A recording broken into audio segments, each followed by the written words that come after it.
Hey guys, David Robinson here. Welcome to the apartment investing journey. I am really excited about our guest today. We've got someone that has accomplished some very impressive things in a very short period of time. And he's got a great story that I think will inspire you and help you in your own journey. A little bit about our guest. Tim Bratz is the CEO and founder of Legacy Wealth Holdings, a real estate investment company that acquires and transforms distressed apartment buildings into high-yield assets for his own portfolio. Tim has a portfolio of 3,400 units valued at over $270 million. Working in real estate, Tim has built a passive business and created a residual income that allows him to live the lifestyle of his choice. He's here to educate and empower others to become financially free through commercial real estate. So with that said, Tim, welcome to the show. Hey man, David, I appreciate you having me, man. Thank you for all the value and that you put out there and all the knowledge that you share. So excited to be here. Oh man, my pleasure. Well, thank you for taking some time. I'm excited to get into your story. And so as I do with all my guests, if you don't mind, just back up and tell us your story. How did you get into the real estate world and walk us through how you've gotten to where you're at today? Yeah, man.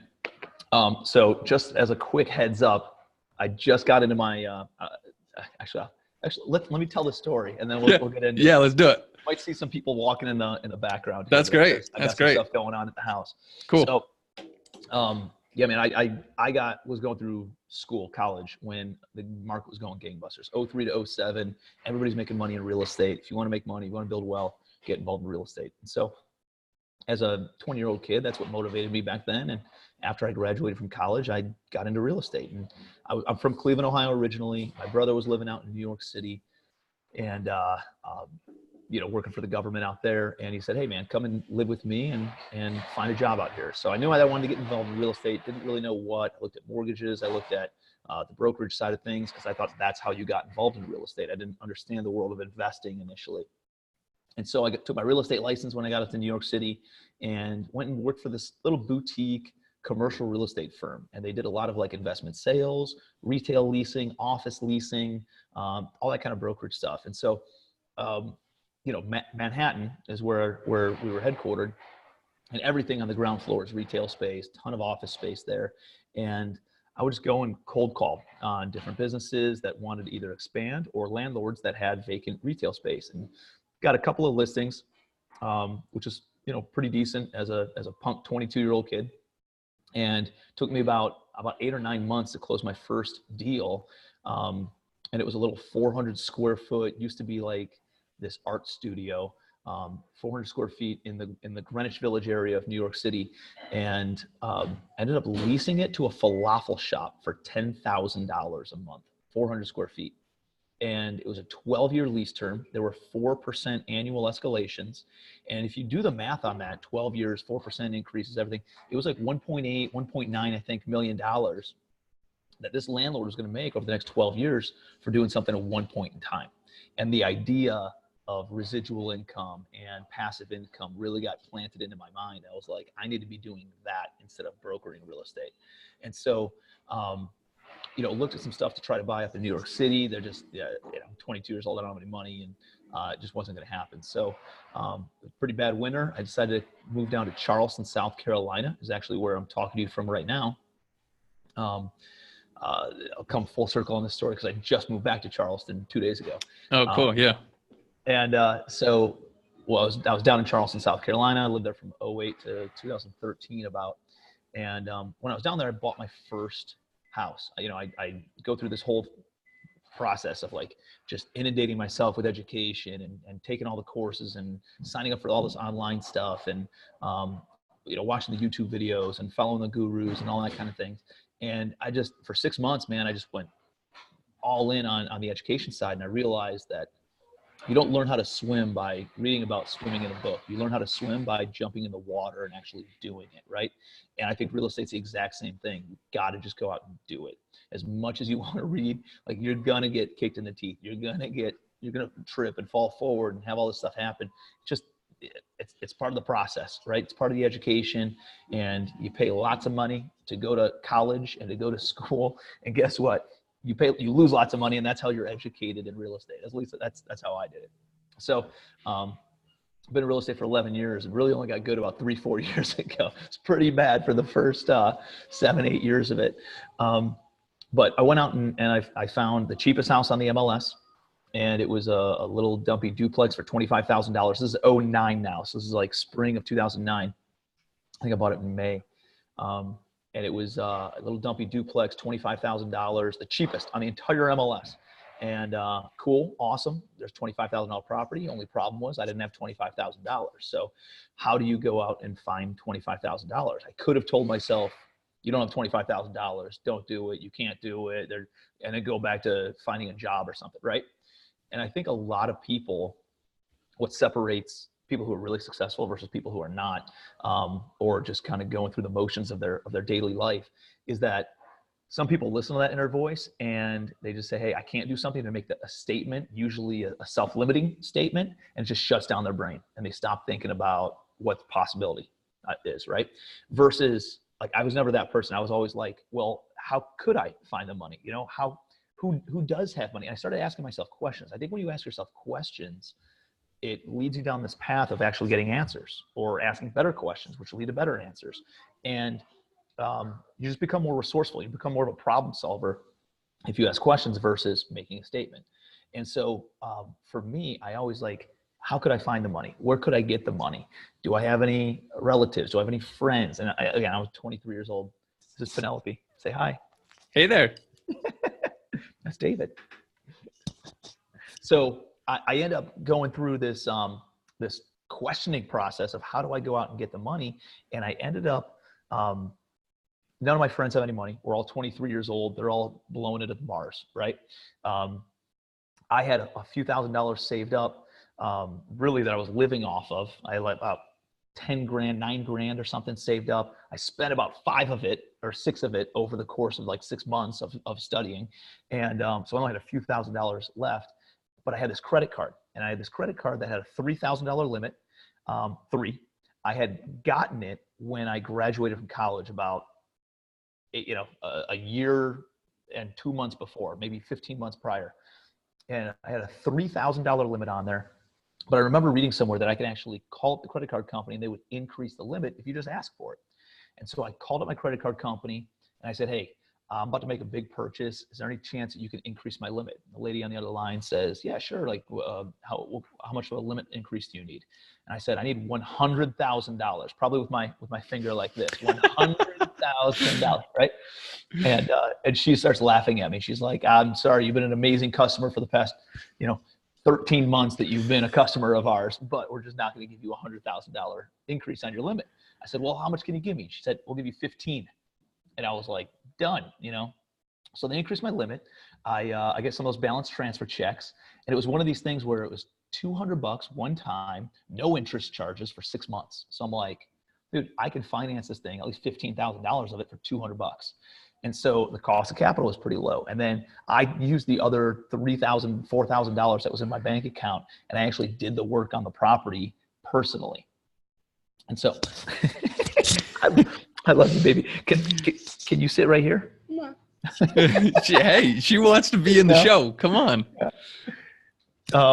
So I end up buying the house on the credit card, essentially. I physically did the work, literally Googling and YouTubing how to install carpet, how to install fixtures, how to do all those kinds of things while we were there.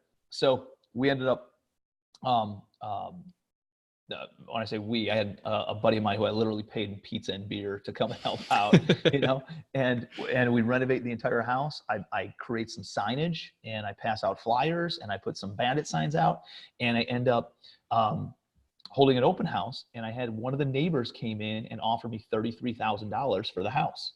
And so I was all in for about $19,000, and I ended up selling it for, I ended up buying the house for 14 grand. That's what I ended up closing on it for, put a few $1,000s into it. And then I was all in for about 19 grand with closing costs and everything else. And I sold it for 33 cash, biggest check I ever had. And I made 14 grand. It was my first deal I ever did. And I was hooked. And I'm like, let's go do it again. you know, and I think a lot of us get into this commercial real estate side of things, and because of the same reason that I got in, right? The residual income, the allure of passive income, that mailbox money. The difference is, though, we all get like, we don't know the path, so we all get stuck in this like transactional realm, right? Of flipping houses or trading our time for money, and transactionally, you know, buying and fixing and flipping an apartment building even. And that never really like sat with me. But that's what happened. I had to like, oh, I have to go out and make a bunch of money in order to go and invest it into these passive income producing assets. And so I went down that hole, and I started wholesaling properties. I started doing the HGTV retail flip type stuff. I got in like the turnkey single family rental type stuff.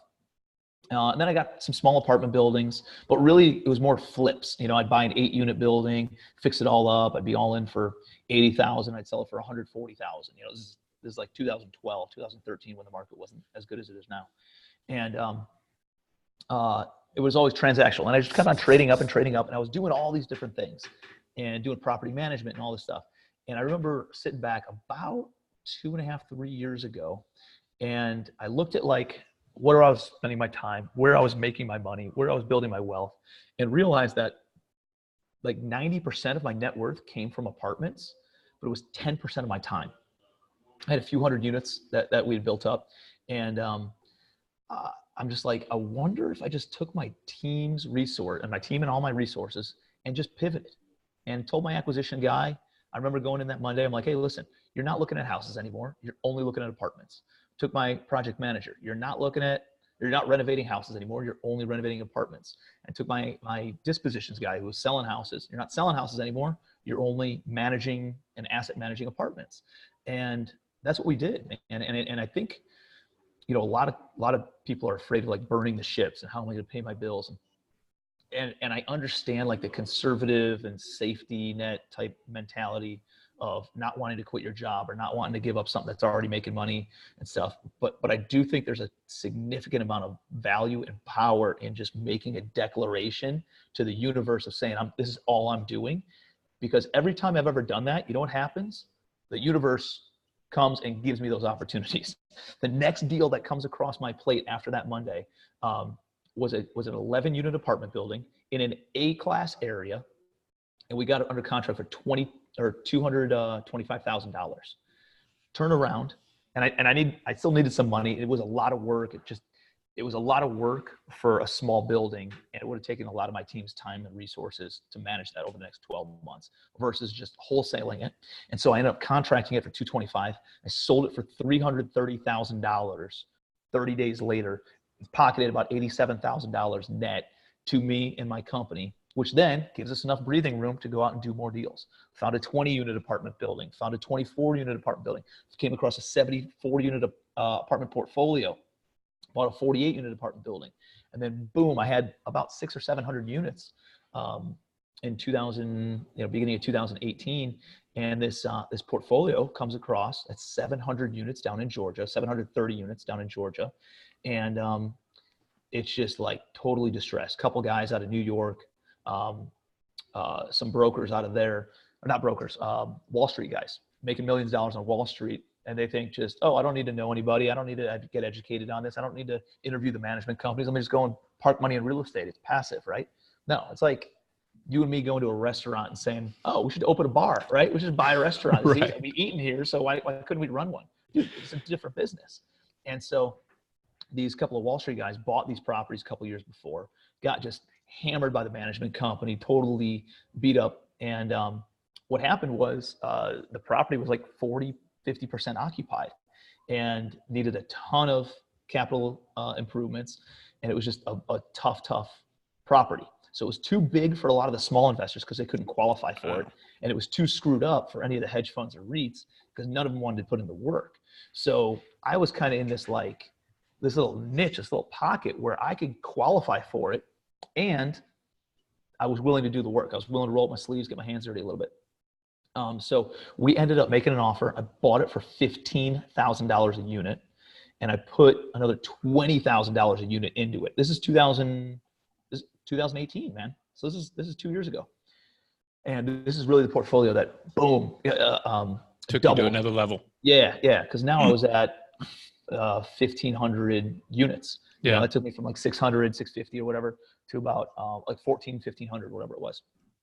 And so now I got this portfolio. We're renovating it. We're hammering away at it. We're all in for about 25 million bucks, and we're in the process of refinancing it right now. And the valuation's coming in around 50 to 53 million dollars. Insane, right? And so my entire so you know, going back is like you make a declaration, and all of a sudden this is the kind of stuff that pops up, and that then gave me the momentum to go find another portfolio, another apartment building, another 400 units, another 200 units, another 50 unit, another 24 unit, and I just kept on buying apartment buildings, realizing I just need to build up my my balance sheet in order to be able to qualify for these bigger portfolios. So, you know, you fast forward, I'm at 3,400 units today. I got another 100 units closing in 3 days from now. I got 260 some units closing in 2 weeks. I got another 160 units where those 260 are closing next month. And so it's gonna be a total of 400 units that we have in that area. And so it's just crazy, man. You know, you build up the momentum, and all of a sudden these deals start, you know, hey, Tim, you're so lucky. You get all this deal flow and all this. Dude, I've been planting seeds and shoveling shit for the past 11 years in order to get the opportunities that I have today, right? So it's not like I just got lucky. It's you got to plant seeds. And a lot of people I see, they're just they get into their apartments, and I coach on some of this stuff, right? I'm not some guru, but I do 4 events a year, and people come up to me and they're like, hey man, like I'm going to hold out for a 100 unit or a 200 unit building. I'm not going to do any of these small stuff. I'm like, listen, man, you don't get the 200 unit buildings unless you have a portfolio, unless you've already done some deals and people know that you're buying apartment buildings. You got to go get some small victories. It's easier to, like, you raise money on a small deal, then it gets easier to raise money on bigger deals. You know, you go and buy some small deals, and the brokers respect you and start bringing you the bigger deals. And the operations, you can fumble on the small deals. You don't want to fumble on the big deal, because as much as an apartment building can grow your net worth and grow your income and grow your residual, it can take your legs out, man. And one bad deal can totally wipe you out. So you don't want to screw that up. Well, man, you unleashed a lot there, and what a powerful story of, I love where you just put your foot down and said, all right, we're burning the ships. We're pivoting the entire business model and staying focused on this particular area of the business that was 90% of your net worth, but 10% of your time. Mm-hmm. So in that time frame, I want to go back a little bit, and I want to dive into a little bit of detail on that process for you. So if I have the story correctly, you got into the business, 22 years old. You made the move down to South Carolina in 2008, and that's when you started to say, all right, that's when you bought the duplex and you started doing fix and flip, wholesaling, transactional type business. And then when was it when you said, at what time frame was it when you said, all right, we're going to pivot into apartment buildings? So that was just in 2017, summer of 2017. Okay. So about 2.5, almost 3 years ago. Okay. I said that. So I kind of fast forwarded through the story. I mean, I could, no, that's all right. Yeah, no, I appreciate that. But the thing is like, so as crazy as this is like in 2010, I had built a portfolio of just 10 units. I had 10 properties, including my own primary residence. I was 25-year-old, and I had 2 of my buddies living with me. And so I turned my actual liability of my own primary residence into an asset that was generating rental income as well. And then I had 9 other rental properties. And I'm living in Charleston, South Carolina at the time. It's 2010. And I wasn't rich, but after the passive income that came in from those 10 properties covered all the operating expenses, all the debt service, and put another $3,000 a month in my pocket. Okay. Now I self-managed, right? So I was able to save a little bit of money there. But it wasn't a lot of hard work, and I wasn't rich, right? But I had $3,000 a month to just go out and hang out and go to the bars and do some fun stuff, go on vacations with. And so I'm financially free at the age of 25 years old. At that time, though, I also got introduced into another business. It was kind of like one of these, it was kind of like a network marketing type business, which I met I met some amazing people and got some amazing personal development in there, but there just wasn't money in that. And I ended up selling those 10 units, what was already working. I sold them in order to focus on this other shiny object over here, which is another lesson in itself, right? Which I made some amazing friends, and actually one of my biggest joint venture partners in apartment buildings is from that. Gotcha. And learned how to public speak and learned how to personal develop, and got introduced to guys like Jim Rohn and all these personal development speakers and stuff. And so it was a benefit in that regard, but I didn't make any money. And so for 2 years, I really drank the juice in this company and went completely broke. Dude, I had $25,000 of credit card debt and $80 in my pocket in August of 2012. Wow. And so super broke, and to the point where I'm going to these business meetings and I'm sleeping in my car, right? Because I can't afford a hotel room. I'm literally paying for gas with coins out of the cup holder of my car. Dude, I was intermittent fasting before it was cool, right? I would go to a Subway and I'd buy a foot-long sub at noon. I'd eat half of it for lunch. I'd eat the other half for dinner. And okay, well, I want to stop you right there at this point in time. I think this will be very valuable to everybody that's listening. You have an incredible story, and I want people to understand that this wasn't just a process that you grew into this. You grew into something, and then you went down to rock bottom again. Mm-hmm. And I want to hear the story on exactly the steps that you took to dig yourself out of that hole that you just described. You're there. What were the steps that you took? I mean, I'm sure there's someone who's listening today who is in a difficult spot, maybe hasn't accomplished what they want to accomplish. Maybe they're not where they want to be financially. Maybe they're in a horrible spot like you, where they literally have used all the money that they have in their bank account and they're on credit cards. Mm-hmm. And so I'm interested in hearing your story about how you dug yourself out of the hole. What were the steps that you took? Yeah. And you're right, man. It was financial rock bottom for me, but I remember hearing this amazing quote that says, rock bottom is the best foundation to start building something new from, right? Like that gives you the basis to start growing and building something better and really learning from it. So it was a very humbling experience. Like I had to borrow money in order to make the minimum payment on my credit card. That's how bad it was. And so the only property that I still had was my primary residence here in Charleston, South Carolina. And my girlfriend at the time, who's actually my wife, who's in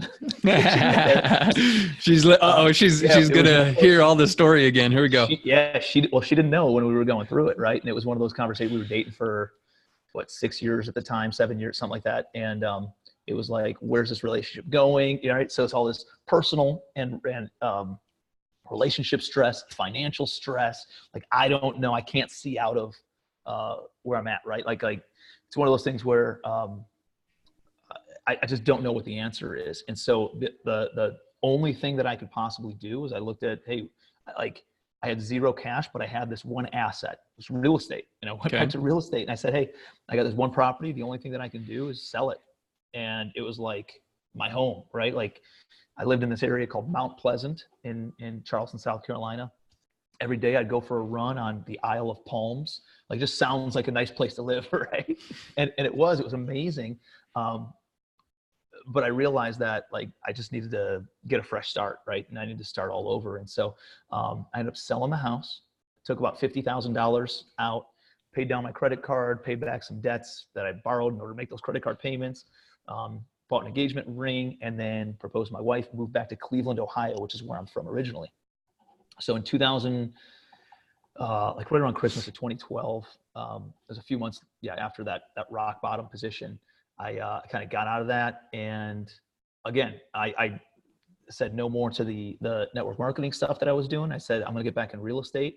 And by burning that ship, all of a sudden doors opened up. And these couple of guys that I met through that network marketing company reached out to me and they said, hey man, we got into this so that way we can have some money to go invest in real estate.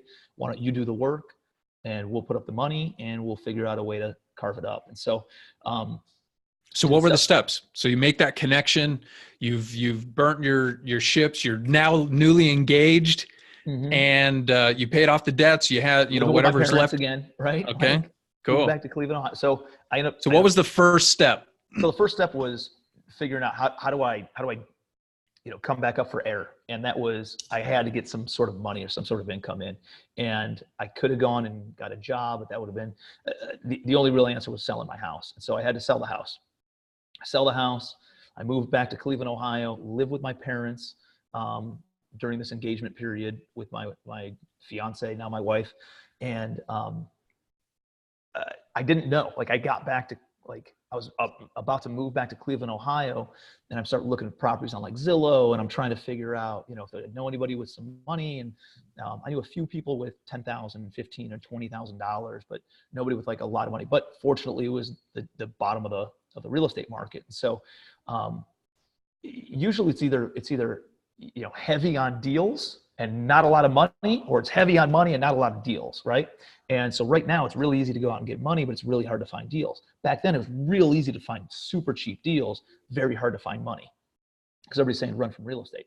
And so I didn't know, and I started making a list of all the people that I knew who had some cash and trying to figure this out. Maybe I'll get a job. And really it was like, as my property sold, as I was getting ready to move back to Cleveland, I just got a phone call where I told somebody I wasn't doing that network marketing business anymore, and I would only be doing real estate.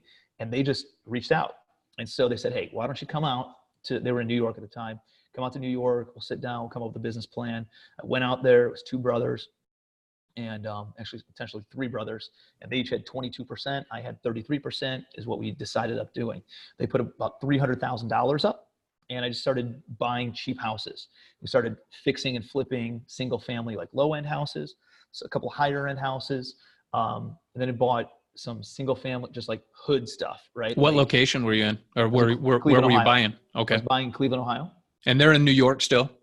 Yeah, they're in New York. They're still running their primary business. So they're the money behind the operation. You're the boots on the ground, and you're finding the deals, acquiring them, renovating, doing all that wholesale fix flip. And Cool. It's one of those things where, like kind of like when life whispers at you that you should do something or shouldn't do something, and they plant, like, you hear these whispers until finally you just get slapped in the face, right? That kind of happened with that business partnership. And these guys, initially they're like, oh yeah, you do the work, we'll bring the money, and we'll split it 50-50. And in the first conversation, during that conversation, they reneged on that deal and said, hey, how about we split it 66 or 67-33? And I was like, but dude, when you have no options, that's your only option. That's the only door to walk through. That's the only door that you can go through, right? And so that was whisper number one. Whisper number two, I'd go out and visit them, and I'm hanging out with them in New York, and we go out to dinner, and they're like, oh yeah, hey man, Tim, we're really excited to be in this partnership with you. We're really excited to build some real estate portfolio with you. And I'm just going to be excited to be able to look across the table and see you as an equal one day. And I was like, what the hell does that mean? Like I understand you mean like from a financial equal, like you're a millionaire, I'm not, but like I'm still a person, right? Like, Yeah. What does that mean? And so there was never like that respect there, and I put in a lot of work and, tireless work ethic. And I mean, I don't know, like, what it's like getting involved in real estate and buy a small apartment building, and I'm partnered up with these guys, and I'm there working on the project and getting screwed over by contractors and getting chased out with baseball bats from tenants. And, the pipes freeze and the boiler system doesn't work any longer. It's the middle of winter, and I got to go to Home Depot or Lowe's or Walmart in the middle of the night and go and drop off space heaters at 11 p.m. on a Saturday night. And all the sacrifices and all these things that you make while you're growing your business, I dealt with it every single day. They passively invested a few $100,000, which ended up being, it came in for a little over $1 million actually over the course of a couple of years. And so you worked with them for a few years doing these type of deals, fix and flip. You're the boots on the ground, running the operations. Then where did things go from there?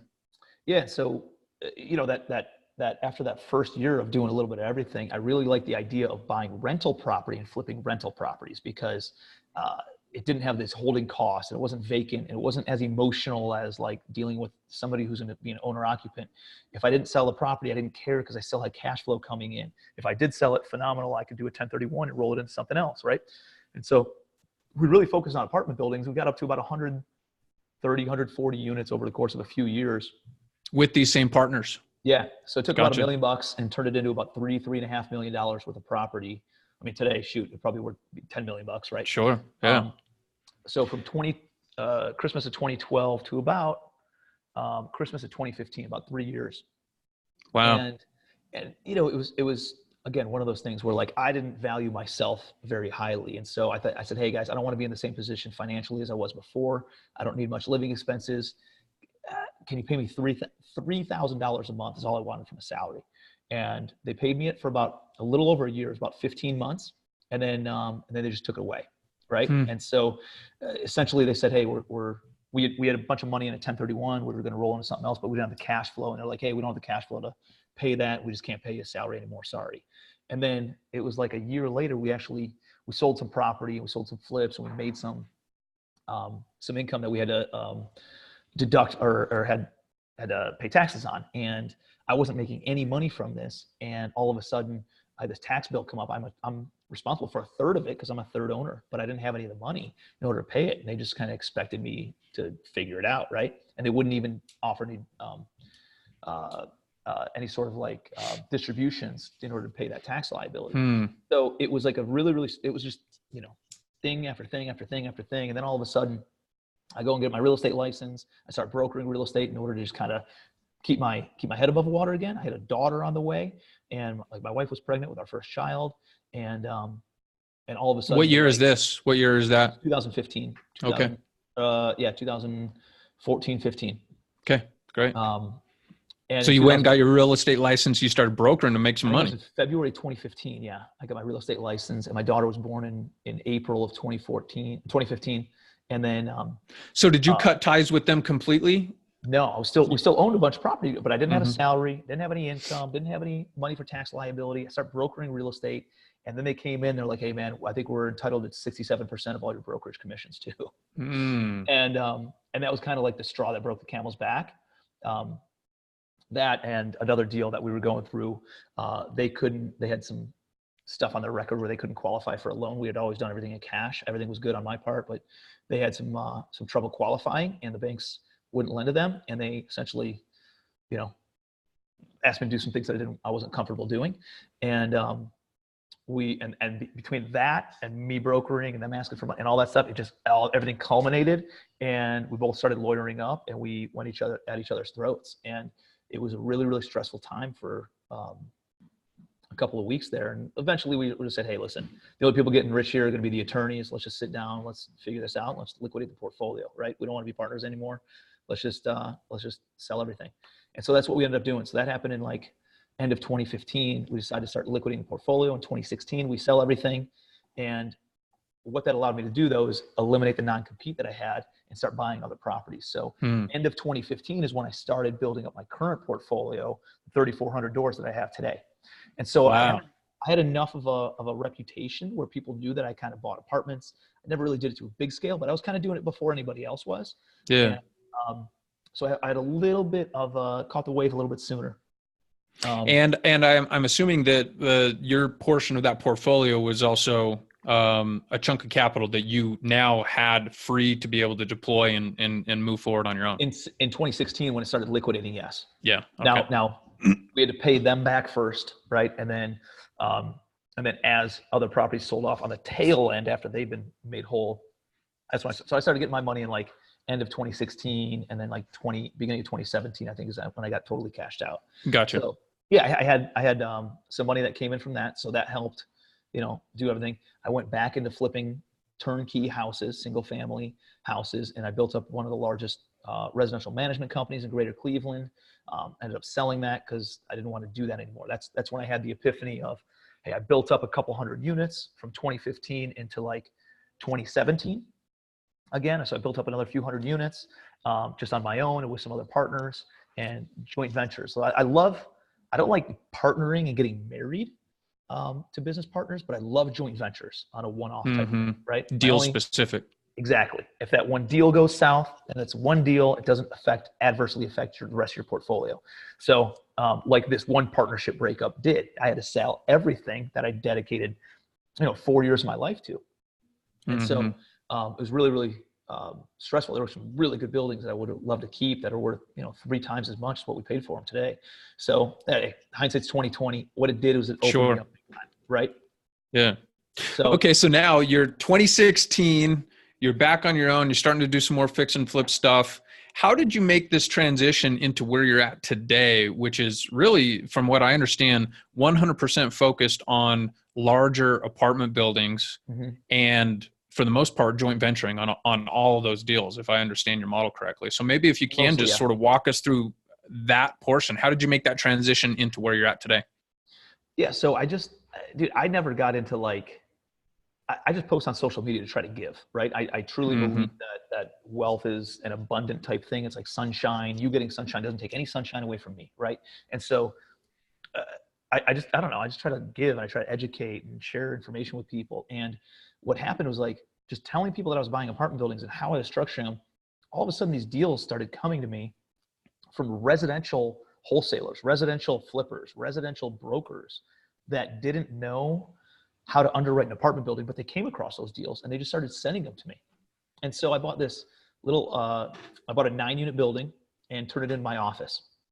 And I rented out, kept 2 of the offices for me and my team, and then rented out the other 7 units to other investors, entrepreneurs, small business owners, and turned a liability into an asset, right? And then I bought this 11-unit mixed-use building in a downtown cool historical area, bought it for pretty cheap. And then I came across this 20-unit building. And then during this process, I was also sponsoring loans and raising money for another guy down in Georgia. And so we picked up a couple hundred units down there as well. And so I ended up having my own team up in Cleveland, and then I had this joint venture partner. And it was almost like a 2-layer conversation when I sat back in 2017 thinking, 90% of my net worth is coming from apartments, 10% from the other stuff, and it's only 10% of my time that I'm spending on the apartments. It was really because I had partnered up with joint venture partners who were doing all of the day-to-day active operations, right? I was doing more of a loan sponsorship and raising of the money, and then doing some asset management and some kind of capital type management type stuff on an ongoing basis as well. And so by doing those things, it was a very limited amount of time that it really took me though to dedicate to that. And I'm thinking one, I like apartments a lot better. It's more scalable. It just meets my goals, my ambitions and stuff much better than the single family stuff did. But also another, a deeper layer to that was I love these joint venture partnerships that I am pretty passive in for the most part. It's pretty active when we're acquiring properties, but from then on, I'm pretty passive in this stuff. And can you give us an example of let's say a recent deal you've done with a joint venture partner and what your role has been in that process? Yeah. So for the most part, we handle, I've been A to Z on apartment buildings. I know everything. You can't pull the wool over my eyes. I've lost money on every single aspect of buying an apartment building, right?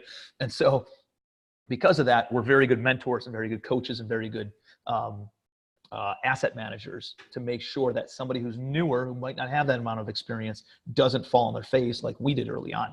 So typically when I post on social media, or if I shoot out an email to my email list, or I do a coaching event and people start sending me deals. Typically we're looking to be mostly I can sponsor loans.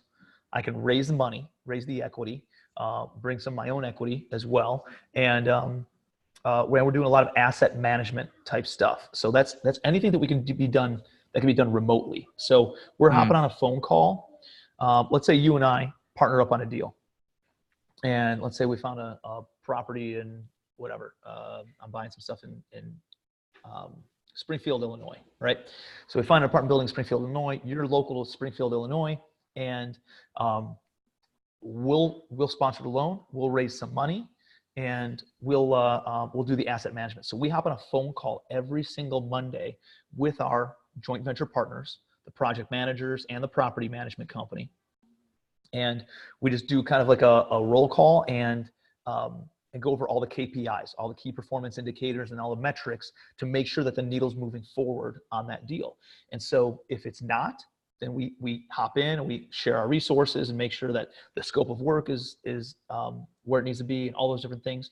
And then if it is, and we're checking that, then perfect. We handle all the capital management because it's usually our investors that are in a fund of our capital. So if I sorry to cut you off there. So if I have this correct, basically you've really gained a ton of experience, just life experience and apartment investing experience, everything that you've done, and people came to know you as the apartment guy. Yep. People then source deals in their local markets, if I'm understanding this correctly. Most of your joint venture partners are people that are boots on the ground in their local markets that source an opportunity, but maybe they don't have the capital, maybe they don't have the experience, maybe they don't know how to underwrite a deal. So they reach out to you and say, hey, Tim, I've got this deal in my local market here.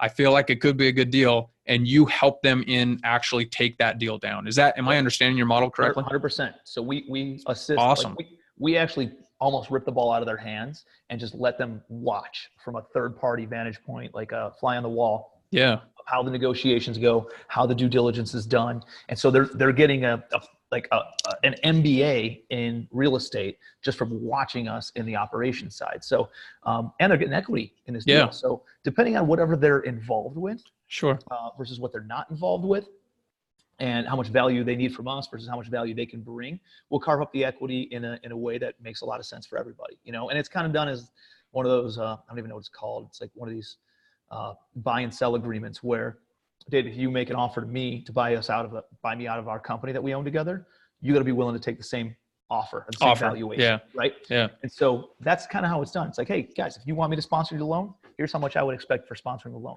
If you want to sponsor the loan, or you want to bring somebody else in to sponsor the loan, that's no problem. That's what you could expect, right? Yeah. And so it's very transparent about how we partner up and what the equity breakdown and all that kind of stuff looks like. And so if they're finding the deal and they're boots on the ground and they're overseeing renovations, but then we're bringing in third party management and my team's doing asset management, we're raising the money and we're sponsoring the loan, whatever. And we can carve it all up. The equity investors get a certain percentage of the deal, and then we get a certain percentage.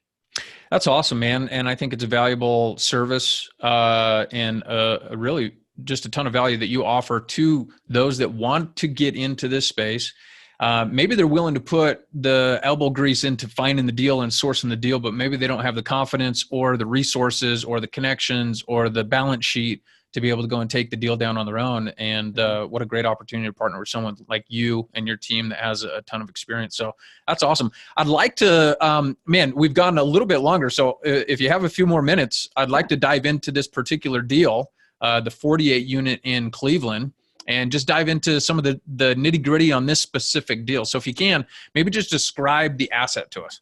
Yeah. Bought a 48 unit, garden style apartment building. It's 3 stories in a suburb of Cleveland, Ohio called Sheffield Lake. And it's about a block off of Lake Erie. And half the units actually can see part of the lake. The other half, look at some wooded area. It's probably like I don't know, if you'd arbitrarily graded, I'd grade it like a B- kind of an area. Decent area, decent schools, not the best. You're not, longing to go and move to that area, but it's a good area, great for rental properties. And so come across this deal through a joint venture partner. And there's this guy of mine who actually rents the office in my apartment building, or in my office building next to mine. And he's like, hey man, I really want to get into apartments. Like, what do I need to do? I was like, dude, shoot out an email to your residential investor list and tell them that you want to buy an apartment building. You're looking for an apartment building. And I said, you just got to ask for it, right? All these people try to be this super secret agent and they don't tell anybody they're buying apartments, and they just expect deals to come to their inbox, and it doesn't happen. You got to tell people that you're buying apartments. And so he shoots out this email, and some residential wholesaler had called on a lead and said, hey, Miss, would you like to sell your house? And the lady said, no, I don't want to sell my house, but I have this apartment building I don't want. And my husband and I have owned it for forever, and it's fallen apart, and we just don't want to deal with it anymore. And so this wholesaler, this woman, the wholesaler was a woman too, sends it over to my buddy. He's like, hey man, take a look at this. Does this make sense? 48 units, and we got it for $1.4 million. So it was less than $30,000 a unit. And I just bought this about 18 months ago, maybe a little more than 18 months ago.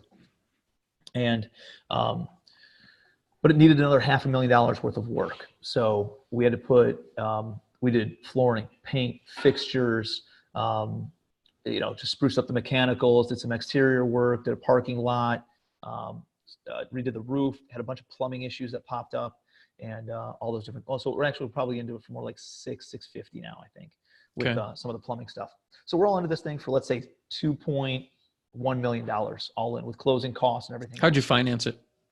Went to a local bank. Okay. So my business model is a little bit different than traditional syndicators.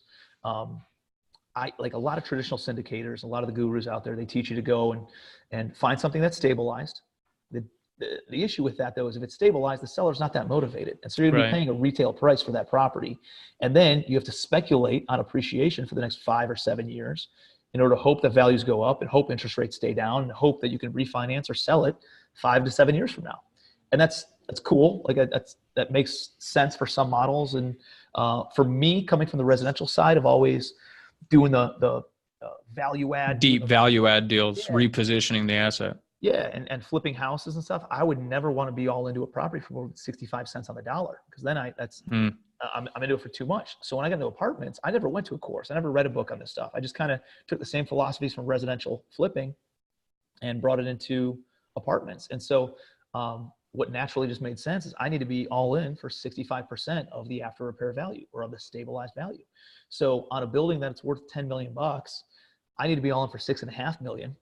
And if it's going to cost me $1 million to renovate it, that means my maximum allowable offer, the most I can pay for it, is $5.5 million. If I can't buy for $5.5 million, then I walk from the property. It's not a deal that you're interested in. Right. And so it's a very strict buying criteria. But when you're at that low of a basis, you have a lot of different options. And we have a lot of different options. Yeah. You can refinance it at its current value or its current loan amount, refinance it above the current loan amount, maybe leave the current loan in place, just like cash flow, right? Or turn around and sell it or seller finance it or anything else. So, okay. So I'm going to deviate from the 48 unit real quick, because I know everybody's thinking in their minds, okay, Tim, how the heck do you find deals that you can buy for 55% of ARV? Mm-hmm. And the reality is they're out there all the time. There's people getting divorced that need to liquidate all their assets before they can finalize their divorce. They're pretty motivated. There's probate deals, estate deals where people pass away. Kids don't want to have it. They'd rather have the cash than some cash flowing asset. They don't understand the value of building wealth, right? So they just, and they'll take a deep discount in order for somebody to come in quick. I buy a lot of my properties from entrepreneurs who don't know what the hell they're doing. Not real estate people, right? Like these brokers what do I call them? The Wall Street guys out of New York City that I bought the 700 units from. They just, the two primary sellers of mine are entrepreneurs who are not real estate investors full time. They made money in another business. They parked it in real estate. They got hosed by a management company or contractors. And they're just like, before both ships sink, I just need to dump this one, go back to my primary business that works. So that's one of them. The other one is kind of like this seller of the Sheffield deal, is a mom and pop who have owned it for 20, 30, 40 years. They've sucked all the cash flow out of it, never reinvested anything into improving the building. And they painted themselves into a corner where they can't do anything. They're not financeable and they don't have the cash to go and reinvest it into it. And they just need to dump it for pennies on the dollar. So cool. That's the two primary sellers. And you can find these people everywhere, the same way that you find them on the residential side. Direct mail. Drive for dollars, dial for dollars. Talking to your local vendors and resources and contractors and CPAs and real estate attorneys and management companies. And go on Google search apartment buildings in your local area and look for all the worst reviews. Those are all pretty motivated owners, because they're getting probably beat up by the city for not taking care of the property. They're definitely getting beat up by tenants on the reviews. They're probably not making any money because nobody's moving in there. There's a lot of different things like that. Go and hang out at eviction court. Meet all the attorneys and management companies and landlords that are at eviction court. That's usually the most motivated a landlord typically is. Like, I'm not making any money. I got to spend all this money. I got to renovate the property. I got to pay a leasing agent. And that's really aggravating. And so hang out at landlord associations. Yeah. So there's a lot thanks for going into some detail on that. I appreciate that. Yeah, man. Okay. So move into a little bit on the deal structure on this particular deal and how you structured that. Yeah. So the guy who brought me the deal, he found it and he was kind of like our boots on the ground and contract project manager on the project. So I think he got about like 25% equity in the deal overall. And so I don't syndicate, right? So my model is I syndicate in a different way. I don't raise money and then give 80% of it up to the investors, and then they get 80% of the cash flows and 80% of future sales proceeds, and then we sell it in 5 years from now. I don't like that model because I don't think it's congruent with how much work has to go into finding deals and renovating deals these days. And I don't like paying retail price, and I don't like that the operators can sometimes nickel and dime the project and the investors make no money if it's not performing. I also don't like the timeline of waiting 5, 7 and speculating on all that kind of stuff. And so for a lot of reasons, I don't like the traditional syndication method, at least for my model. And so my model is I can buy something at a low enough basis and force appreciation. I can create the appreciation by pushing it up, by doing these value add improvements, and really increase the value in a very short period of time, 6 to 18 months typically. That allows me to then go and get like an agency loan and refinance the property at 70% loan to value, right? So it's worth 10 million. I only owe 6.5. I get a loan for $7 million. I cash out my investors in 12 or 18 months. And there's a little bit of refi proceeds. So then we divvy that up amongst all the owners. And then although the investors are paid out, I give them equity in the deal and forever. So they have about 20% ownership in the deal for forever. So now they're seeing me as a long-term partner, and they want to roll the money right into another deal and another deal and another deal. And so, and it leaves enough juice in the squeeze for me and the operating partners to ensure that, all the work and all the front end lifting that we're putting into this thing, we're going to be compensated for. So like, I usually don't take, I took my first acquisition fee like 2 months ago. I've never taken an acquisition fee up until 2 months ago. And I don't take asset management fees. I don't take capital events fees. I don't take fundraising fees. I don't take like any of the fees that a lot of other syndicators take because I want to be in the boat rowing in the same direction as the investors. So my goal is to get them their money back as soon as possible because that's when I get paid. And that's when they take their chips off the table. So now we all have a common goal. We all have a common vision. Does that make sense? Yeah, absolutely. Love it. Thanks for going into some detail. Yeah, so that's what I did on this one. So I went and I raised, we got a bank loan for 1.6. And I raised about $450,000 from private money. So this guy brings in 450 grand. He gets 20% of the deal. My other buddy had 29%. We have 51%. And he did all the boots on the ground work, all the project management work, found the deal, and it was really that person. We sponsored the loan. We raised the money. We did asset management. We did property management at cost because this was local to my own market as well. And so that's how we kind of navigated the whole thing. And it's been about 18 months, and we're going through the refinance right now. It just appraised for $3.5 million. And so we'll get we can probably get up to an 80% loan. I don't think I'm going to take an 80%, but let's say we take a 75% loan, $3.5 million. What is that? 7 and you're better than 9. Yeah, $900,000. 875, I think, is what it is. So 3.5 minus 875 is about 2.6 million. So we'll take about $500,000 off the table, tax-free refi proceeds, pay back the investor, have a now there's no money invested. Like, it's only house money, right? Yeah. Play. And when that's the case, now I can hold this thing for the next 10 years. Yeah. Now I can let the principal get paid down. Now I can let the property normally appreciate, and I don't have to get my investors any money back. And 10 years from now, I can decide if I want to refinance again, if I want to sell, or whatever we want, or just keep on paying down the current loan. And so that's how wealth is built. Wealth is built by holding on to assets, not by syndicating and then selling it 5 years. If you do that, you just have a high paying job. You got to go do it again in order to get paid again. And for me, I want to build wealth. And I've noticed that, all the ultra high net worth individuals in this world, they all focus on balance sheet, not necessarily on income. Now, you need income, you need cash flow obviously as well, but they really focus on building their balance sheet versus whatever their month or their annual income is. Yeah. And so that's where I've been focused for the past couple of years. And, you got to plant the seeds, man. And understanding that you're not going to come across 3,400 units immediately. Right. And, but if you're planting seeds, I've been planting seeds since 2009, and all of a sudden Guess what? Deals are popping from seeds I planted 10 years ago. And all of a sudden, Yeah. somebody that I just reconnected with, now that I'm back down in Charleston. So full circle. I used to run on this beach every single day when I was broke in 2012 because I couldn't afford a gym membership, right? And so I'd ride my bike to the beach. I'd go for a run. I'd say, you know, I don't know how, but someday I'm going to buy one of these friggin' beach houses. I don't know. I'm going to, and they're all $4 million or more, right? Like that's the minimum on these things. And comes full circle, dude. 90 days ago, closed on a beachfront house on the ocean right here in That's great. Charleston, South Carolina. So Congratulations. That's yeah, awesome. Yeah, I appreciate it, man. But you know, I mean, the moral of the story is you got to plant seeds, right? And some of those seeds are going to sprout in 5 days, 5 weeks, 5 months, 5 years, maybe 50 years. Maybe some of them get dried up. Maybe some of them get burned out by the sun. Maybe some of them don't have enough water, or not enough soil, or they never take root, right? But the reality is if you don't plant seeds, you will never have a harvest.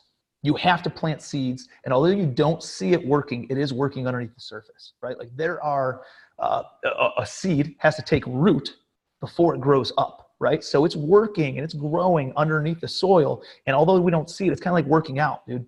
Yeah, I mean, how many times do you see people like they work out every single day, like blood, sweat, tears, pain, aching muscles for 30 days, and there's no difference in their body? It's because you're just getting the momentum built up. And it's not until 60, 90, 120 days later where you even start seeing your own physical changes in your body. And it's not until about 6 months later where people are like, David, hey man, you look good. You've been working out, man. You look a little bit more trim, you know? And you're like, dude, I've been working my tail off for the past 6 months on this, and you're just now seeing results. Right. But they've been planting the seeds and they've been getting that compound effect in motion that entire time until all of a sudden it looks like they're an overnight success, right? Man, well, look, Tim, you've been gracious with your time, and I appreciate you staying on longer than you had committed to and sharing a lot of detail. You have an incredible story, and I love that you are willing to be transparent and really share the bumps and the bruises along the way. And I think this is a good time for us to talk about a little bit about your training program. And I think you only do it 4 times per year, commercialempire.com, your coaching program. Tell us just a little bit about that, just in case there's someone out there listening to you that's inspired by your story that wants to learn or be a part of what you got going on.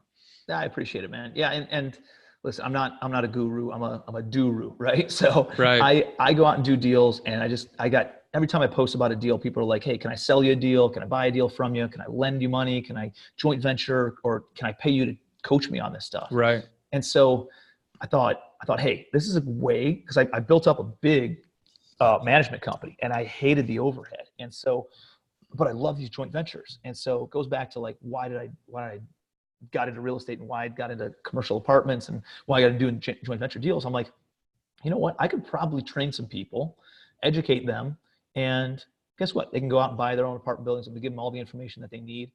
But there's gonna be some people who are like, hey, I can do the work. I know how to manage construction and contractors and subs, and I can do this. I can be boots on the ground. I can do property management, but I need access to capital, or I need somebody to sponsor the loans for me. And there's gonna be other people who are like, hey, I got money, man, but I don't want to do any of the work that you're doing, Tim. Can I invest with you? And so I realized that coaching and mentoring and helping other people out with this stuff creates additional opportunities for me too. And so I'm very transparent about that. Yeah, absolutely. You want to come in and go and do deals, I give you everything, dude. You got my operating agreement that cost me $8,400 to put together. You have my syndication documents that cost me $15,000 to put together. You have all these checklists and all these process maps and all these things. And I go through everything. I go through how we find off-market deals, some really ninja tricks on how to find off-market deals. I go through how my strategy is a little bit different than traditional syndication. We talk about how to underwrite deals in a 2-minute snapshot versus having to go through this real extensive calculator that a lot of people have. I talk about how I raise private money and how I structure these deals. All the operations side, I have my COO come in, I have my director of acquisitions come in, I have my syndication attorney come in, who's actually now my chief investment officer, my commercial mortgage broker, all these different people, all my resources, my entire power team, my estate planning attorney comes in, my CPA, everybody sits on a panel and answers questions. And we go through everything, all the operations, and we get into some business development stuff, how I built my team, how I compensate my employees, all that. So it's we get some amazing, like, just off the charts reviews, off the charts results that students are having, and really, really proud of it. So I don't have enough time to do it all the time, but we do 4 of them a year. I partner up with an education company that they handle all the logistics. I show up and I coach, and then I partner with students on deals. So if they got deals, they need money, come to me, I can help. And they're going to meet some awesome other people in the room. They don't have to partner with me either, but sure. Where can people learn more about that? Commercialempire.com is the best website. Just fill out the form. Somebody from my team will give you a call and get you details on the next event. And again, we have one in February, at the end of February, another one in May, another one in, I think, August. And so, no, September, first week in September, actually, here in Charleston. It's going to be cool. And yeah, and so they're all over. Like, when I'm up in Cleveland for the summer, we're up in Cleveland. When I'm down here in Charleston, we're going to do some events down here. My partners are in Tampa, so we do several events in Tampa. And yeah, that's great, man. Yeah, it's cool. It opens up a lot of opportunity. We had a really, really cool community of just great people. So it's awesome. We'd love to have anybody out and great. Yeah, connect. Well, that's commercialempire.com, guys. Feel free to reach out to Tim and his team there. Tim, I can't thank you enough for coming on, spending some time with us, sharing your story and your journey into the real estate world, the roller coaster that it's been, and where you've come full circle now back in South Carolina on the beach house. And man, congrats on all your success in the last couple of years and what's been happening. And again, thank you for coming on and sharing your story. I appreciate it. I appreciate you, man. And again, thank you for all the value. You did a great job of extracting a lot of that. That was deeper than I've gotten with in any other conversation. Hey, I like to hear that. I like to hear that. That's what we like. Great job extracting information. So thank you. Thank you for all the value you've given, and appreciate everything. Okay. Have a great day.